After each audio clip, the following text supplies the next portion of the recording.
कोकणातील प्रत्येक अपडेट जाणून घेण्यासाठी आजच माझे कोकणच्या सोशल मीडिया प्लॅटफॉर्मला लाईक, फॉलो आणि सबस्क्राईब करा. कोकणामध्ये घडणाऱ्या घडामोडींची इत्यंभूत माहिती देणारे प्रसार माध्यम म्हणजेच माझे कोकणमध्ये तुम्हा सर्वांचं मनपूर्वक स्वागत आहे. नमस्कार, मी सागर कदम. तुम्ही पाहत आहात माझे कोकणचे प्राईम टाइम बुलेटिन. बातमीपत्राला सुरुवात करण्याआधी पाहूयात बातमीपत्रातील हेडलाईन्स. मुंबई गोवा महामार्गाच्या कॉन्क्रीट रस्त्याला भेगा, हाताने सिमेंट टाकून दुरुस्तीचा प्रकार, रस्त्याच्या गुणवत्तेवरती उपस्थित झाले प्रश्नचिन्ह. श्रीवर्धन मधील हरिहरेश्वर मार्गावरील कुरवडे येथे भूमिगत उच्चदाब वाहिनी पडली उघडी, नागरिकांच्या सुरक्षिततेचा गंभीर प्रश्न निर्माण. माणगाव दिघी मार्गावरती उभ्या ट्रकला ऍक्टिवाची भीषण धडक, अपघातात 20 वर्षीय तरुणाचा जागीच मृत्यू. आणि आषाढी वारी पालखी सोहळ्यानिमित्त वारकरी बंधू भगिनींच्या सेवेसाठी आयोजित सन्मान सोहळ्यामध्ये गृहराज्यमंत्री योगेश कदम यांच्या पत्नी श्रेया योगेश कदम यांचा सहभाग. आता पाहूया सविस्तर वृत्त. मुंबई गोवा राष्ट्रीय महामार्गावरील कॉन्क्रीट रस्त्याच्या गुणवत्तेबाबत गंभीर प्रश्न उपस्थित करणारी घटना रत्नागिरी जिल्ह्यात समोर आलेली आहे. मुसळधार पावसाच्या पार्श्वभूमीवरती महामार्गावरील अनेक ठिकाणी कॉन्क्रीट रस्त्याला भेगा पडल्याचे दिसून आले आहे. हा प्रकार अतिवृष्टीमुळे घडला की कामाच्या दर्जाबाबत काही त्रुटी आहेत, याबाबत नागरिकांकडून प्रश्न उपस्थित केले जात आहेत. दरम्यान खेड तालुक्यातील निगडे गावाजवळ संबंधित कंत्राटदार कंपनीचे कर्मचारी या भेगा हाताने सिमेंट टाकून भरत असल्याचा प्रकार कॅमेऱ्यामध्ये कैद झाले आहे. या घटनेनंतर महामार्गाच्या गुणवत्तेबाबत आणि देखभालीच्या परिस्थितीबाबत नागरिकांनी तीव्र नाराजी व्यक्त केली आहे. या प्रकरणाची सखोल चौकशी करून आवश्यक ती कार्यवाही करण्यात यावी अशी मागणी देखील स्थानिकांकडून केली जात आहे. या संबंधित आढावा घेतला आहे आमचे प्रतिनिधी बाळू सनगरे यांनी. पाहूयात. नमस्कार, आज आपण आहोत राष्ट्रीय महामार्ग मुंबई गोवा महामार्ग. गेली 17 वर्ष रखडलेला हा कोकणकरांचा महामार्ग, वृत्तीचा महामार्ग म्हणून आपण याकडे पाहिलेला आहे. दिवसागणित अनेकांचा जीव घेणारा हा राष्ट्रीय महामार्ग बनला कसा आणि या महामार्गावर पुन्हा एकदा मलमपट्टी कशी केली झाली याचा प्रकार अतिशय भयानक आणि धक्कादायक वास्तव तुमच्या समोर आम्ही घेऊन येत आहोत. कोकणामध्ये सध्या भरमसाठ पाऊस पडतो आहे. या पावसामध्ये महामार्गावर पाणी येणं असेल, महामार्गावरती माती येणं असेल, अनेक गोष्टी आपण पाहिल्या. परंतु याच महामार्गावरती ज्या काही भेगा पडलेल्या आहेत आणि त्या भेगा बुजवण्याकरता कशा प्रकारचं तंत्र वापरलं गेलंय याचं एक उत्तम उदाहरण तुम्हाला मी आज या ठिकाणी दाखवणार आहे कॅमेऱ्याच्या माध्यमातून. तुम्ही या ठिकाणी बघू शकता. आज खेड तालुक्यातल्या बोरज या ठिकाणी आपण आहोत आणि या महामार्गावरती पडलेल्या भेगा अक्षरशः साध्या सिमेंट घेऊन हाताने त्या बुजवण्याचा या ठिकाणी प्रयत्न आहे. या भेगांमधून अनेकांचे अपघात झाले, बाईकवाले अनेक या ठिकाणी घसरून पडलेले आहेत, अनेकांचे मृत्यू झालेले आहेत. आणि अशा ज्या भेगांवरती या अश्रूवरती या ठिकाणी मात्र पुन्हा एकदा मीठ चोळण्याचं काम या ठिकाणी स्थानिक ठेकेदार करताना आपल्याला पाहायला मिळालंय.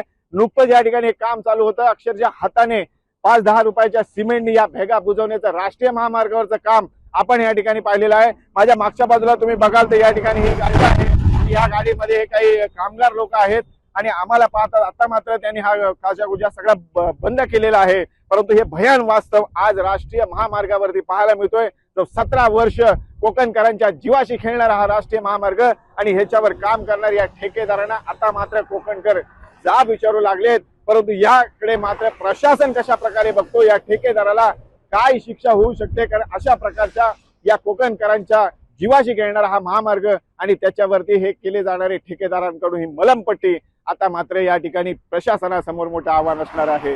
बाळू सनगरे, माझे कोकण, खेड, रत्नागिरी. माणगाव दिघी मार्गावरती शनिवारी दुपारी झालेल्या भीषण अपघातात एका 20 वर्षीय तरुणाचा मृत्यू झाला असून दुसरा तरुण गंभीर जखमी झालेला आहे. निळगुण गावाच्या हद्दीत रस्त्याच्या कडेला उभ्या असलेल्या मालवाहू ट्रकला भरधाव ऍक्टिवा दुचाकीने पाठीमागून जोरदार धडक दिल्याने हा अपघात घडलेला आहे. मिळालेल्या माहितीनुसार दुपारी सुमारे 2:30 वाजण्याच्या सुमारास मोरबा येथून माणगावच्या दिशेने येणारी ऍक्टिवा क्रमांक MH06 CB 8528 ही ट्रक क्रमांक MH46F 4468 याला धडकली। या अपघातात मोहसिम धनसे वय वर्ष 20 राहणार मोरबा याचा मृत्यू झालाय, तर सुफियान बंदरकर वय वर्ष 19 हा गंभीर जखमी झालेला असून त्याला पुढील उपचारासाठी मुंबई येथे हलवण्यात आलेले आहे। घटनेची माहिती मिळताच माणगाव पोलीस घटनास्थळी दाखल झाले। अपघातामुळे काही काळ वाहतूक विस्कळीत झाली होती। श्रीवर्धन तालुक्यातील हरिहरेश्वर मार्गावरती कुरवडे येथे भूमिगत उच्चदाब वाहिनी उघडी पडल्याने नागरिकांच्या सुरक्षिततेचा गंभीर प्रश्न निर्माण झालेला आहे। यापूर्वी या ठिकाणच्या कामाबाबत विविध वृत्तपत्रांमधून वृत्त प्रसिद्ध झाल्याचा दावा करण्यात आला होता। त्यानंतर संबंधित ठिकाणी खडी आणि माती टाकण्यात आली होती, मात्र पावसामुळे साईड पट्टी खचल्याने ही उच्चदाब वीज वाहिनी पुन्हा उघडी पडली आहे। त्यामुळे विशेषतः रात्रीच्या वेळी वाहन चालकांना मोठ्या अपघाताचा धोका निर्माण झाल्याची भीती स्थानिक नागरिकांनी व्यक्त केली आहे। या प्रकरणी महावितरण आणि सार्वजनिक बांधकाम विभागाने तातडीने पाहणी करून आवश्यक दुरुस्ती करावी, तसेच नागरिकांच्या सुरक्षिततेसाठी त्वरित उपाययोजना कराव्यात अशी मागणी स्थानिकांकडून करण्यात येत आहे। आषाढी वारी पालखी सोहळा 2026 निमित्त हडपसर येथे वारकरी बंधू भगिनींच्या सेवेसाठी आयोजित सन्मान सोहळ्यामध्ये गृहराज्यमंत्री योगेश कदम यांच्या पत्नी श्रेया योगेश कदम आणि शिवसेना राष्ट्रीय सचिव व प्रवक्त्या शायना एनसी यांनी सहभाग नोंदवला। संत श्रेष्ठ श्री ज्ञानेश्वर महाराज आणि जगद्गुरू श्री संत तुकाराम महाराज यांच्या पालख्यांचे पुण्यातून सासवडकडे प्रस्थान होत असताना त्यांनी हजारो वारकऱ्यांमध्ये पायी चालत संवाद साधला। महिला वारकरी भगिनींशी विशेष संवाद साधत सुरक्षितता आणि आवश्यक सोयी सुविधांची माहिती घेतली। शिवसेना पुणे शहर प्रमुख प्रमोद नाना भानगिरे यांच्या वतीने आयोजित या कार्यक्रमात वारकऱ्यांचे स्वागत करण्यात आले। वारी ही सेवा, समर्पण आणि सामाजिक ऐक्याचे प्रतीक असल्याचे श्रेया योगेश कदम यांनी सांगितले। हरिनामाच्या अखंड जयघोषात पार पडलेल्या या कार्यक्रमामुळे हडपसर परिसर भक्तिमय वातावरणाने भारावून गेला। पेण तालुक्यातील मुसळधार पावसामुळे अनेक ठिकाणी वीज खांब कोसळून आणि तारा तुटल्याने वीज पुरवठा खंडित झाला आहे।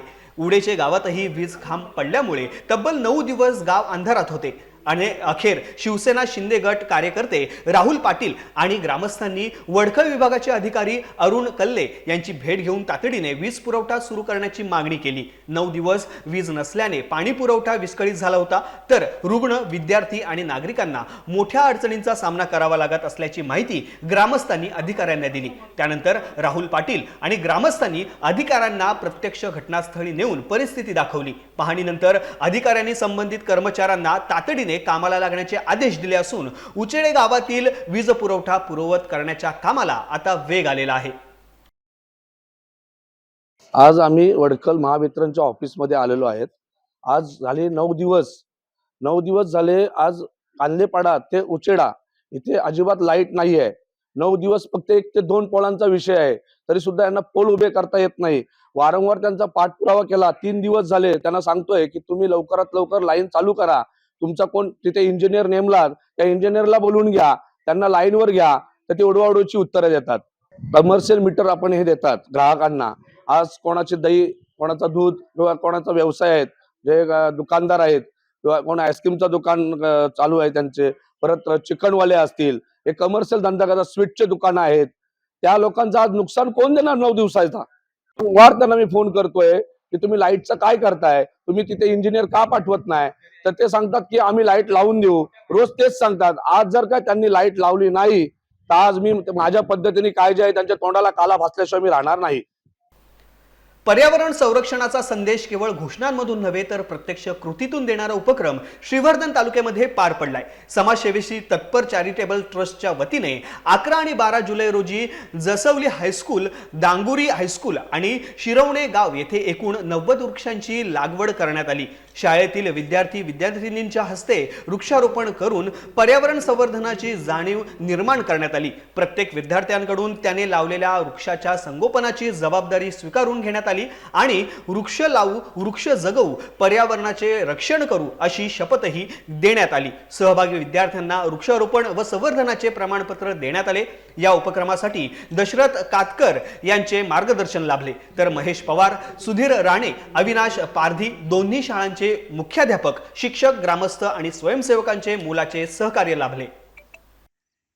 आधुनिक भारताच्या विकासासाठी गुणवत्तापूर्ण शिक्षणाला प्राधान्य देण्याचा संदेश देत माणगाव तालुक्यातील जावळी येथील महाराष्ट्र भूषण नानासाहेब धर्माधिकारी विद्या मंदिरात खासदार तथा केंद्रीय पेट्रोलियम व नैसर्गिक वायू समितीचे चेअरमन आणि राष्ट्रवादी काँग्रेसचे प्रदेशाध्यक्ष सुनील तटकरे यांच्या वाढदिवसानिमित्त गुणवंत विद्यार्थी गौरव सोहळा व शैक्षणिक साहित्य वाटप कार्यक्रम पार पडला। महाराष्ट्राच्या महिला व बालविकास मंत्री आदिती तटकरे यांच्या प्रमुख उपस्थितीत विद्यार्थ्यांचा सत्कार करण्यात आला। यावेळी संस्थेचे चेअरमन सुभाष केकाणे, संचालक शांताराम भोरावकर, बाळाराम नवगणे, चंद्रशेखर देशमुख, असलम राऊत, मनीषा मालोरे, संगीता बक्कम, अलका केकाणे, विविध ग्रामपंचायतींचे सरपंच, मुख्याध्यापिका नेहा केकाणे तसेच शिक्षक, शिक्षकेतर कर्मचारी, विद्यार्थी आणि पालक मोठ्या संख्येने उपस्थित होते। शिक्षणासाठी काही ना काही चांगली पावलं ही आपल्याला उचलायची आणि म्हणून संस्था अनेकदा तोट्यामध्ये सुद्धा शिक्षण प्रदान करण्याचं काम ही करत असते। मला आठवते या शाळेचे सुद्धा वर्ग खोल्या तिकडे ज्या वेळेला भरायच्या त्यावेळेला सुद्धा त्या परिस्थितीमधली मी बघितले।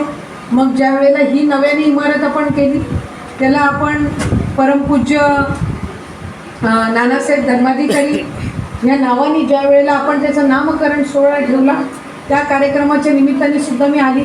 अनेकदा आपली विज्ञान प्रदर्शन इथं झाली, आपल्या सायकल वाटपचा कार्यक्रम इकडे झाला।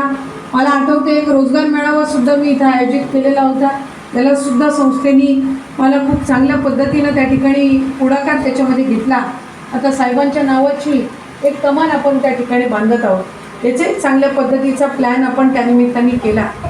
रायगड जिल्हा मध्यवर्ती सहकारी बँकेची 65वी वार्षिक सर्वसाधारण सभा अलिबाग येथील केंद्र कार्यालयात उत्साहात पार पडली। यावेळी बँकेने 8,175 कोटी रुपयांच्या व्यवसायाचा टप्पा गाठल्याची माहिती देत लवकरच 10,000 कोटी व्यवसाय आणि 1,000 कोटी स्वनिधीचे लक्ष्य पूर्ण करण्याचा संकल्प अध्यक्ष जयंत पाटील यांनी व्यक्त केलाय। सभासदांना 12.5% लाभांशही जाहीर करण्यात आला। मुख्य कार्यकारी अधिकारी मंदार वर्तक यांनी 2025-26 या आर्थिक वर्षात नेट NPA 0% राखत 93.37 कोटी रुपयांचा ढोबळ नफा मिळवल्याची माहिती दिलेली आहे। कृषी मित्र योजनेअंतर्गत बांबू लागवड आणि ड्रॅगन फ्रूट प्रकल्पासाठी 60% व्याजाने कर्ज देण्याची घोषणाही करण्यात आली। यावेळी विविध क्षेत्रात उल्लेखनीय कार्य करणाऱ्या मान्यवरांसह उत्कृष्ट कामगिरी करणाऱ्या सहकारी संस्था, अधिकारी आणि कर्मचाऱ्यांचा विशेष सन्मान करण्यात आला। नाही, याच्यामध्ये ज्या विविध आमचे सभासद आहेत, ज्या या बँकेचा मूळ जो पाया आहे तो विविध कार्यकारी संस्थांचा आहे। विविध कार्य संस्था आज सगळ्या फायबल आहेत, सगळ्या संस्था या प्रॉफिटवर आहेत आणि कमीत कमी मॅनपॉवर वापरून विविध कार्य संस्थांचा पण कारभार चालू आहे। आणि म्हणून या 62व्या जनरल सभेमध्ये बोलताना या बँक ही 8,000 कोटीची उलाढाल करते आणि या वर्षी जवळजवळ 110 कोटी रुपयाचा प्रॉफिट झालेला आहे। तरतुदी करून वेगळ्या तऱ्हेचं एक वेगळं काम आहे आणि विशेषतः 0 MP आहे। गेली जवळजवळ 30-25 वर्ष अवर्ग सतत बँकेला ऑडिटमध्ये पण मिळतो आणि नाबार्डच्या इन्स्पेक्शनमध्ये पण मिळतो। म्हणून बँकेची उलाढालमध्ये वाढताना बँकेचे कर्मचारी आणि माझे संचालक यांची खऱ्या अर्थानं मेहनत आहे। आज रायगड जिल्हा बँक ही महाराष्ट्रातल्या 31 जिल्हा बँकांमधली लीडिंग बँक तर आहेतच, त्यानंतर भारतात सुद्धा एक अतिशय महत्त्वाच्या गोष्टी करण्यामध्ये रायगड जिल्हा बँक नाबार्डचा कुठलाही कार्यक्रम असेल, सहकार खात्याचा कुठलाही अजेंडा असेल तर आम्ही कायम लीडिंग असतो। पण हे सांभाळत असताना आमची सगळ्यात महत्त्वाची जबाबदारी रायगड जिल्ह्यासाठी। आज आपल्या 65व्या वार्षिक सर्वसाधारण सभेमध्ये आम्ही रायगड जिल्ह्यातल्या अतिशय चांगल्या संस्थांचा सत्कार केला। एक रायगड जिल्हा बँक एक जिल्हा बँककडे बघण्याचा दृष्टिकोन जो आहे तो बदलण्याचा महत्त्वाचा आम्ही प्रयत्न करतो। आम्ही अतिशय प्रोफेशनल पद्धतीने बँकिंग करतो। आमच्या सुदैवाने आमचे आदरणीय चेअरमन जयंत पाटील साहेब, माजी आमदार, सर्व संचालक मंडळ, सर्व कर्मचारी, आम्ही स्वतःला सहकारी बँक या फॉर्म्युला ठेवून सुद्धा अतिशय प्रोफेशनल पद्धतीने काम करताना आम्ही नुकताच 8,000 कोटीचा टप्पा पूर्ण केला, जो गेल्या 4.5 वर्षामध्ये आम्ही 3,500 कोटीची बँक 8,000 कोटीची झालो आणि ओन फंड आता आम्ही 800 कोटी आहेत जे 1,000 कोटीपर्यंत झालो। तर या सगळ्या जबाबदाऱ्या सुद्धा आमच्या आहेत। जिल्ह्यातला सहकार टिकला पाहिजे, जिल्ह्यातल्या सगळ्या बँकिंग व्यवस्था सुधारली पाहिजे असा आम्ही सतत प्रयत्न करत होतो. यासह बातमीपत्रामध्ये वेळ झाली आता इथेच थांबण्याची. कोकणामध्ये घडणाऱ्या घडामोडींची इत्यंभूत माहिती मिळवण्यासाठी आणि अपडेट जाणून घेण्यासाठी तुम्ही पाहत राहा फक्त माझे कोकण.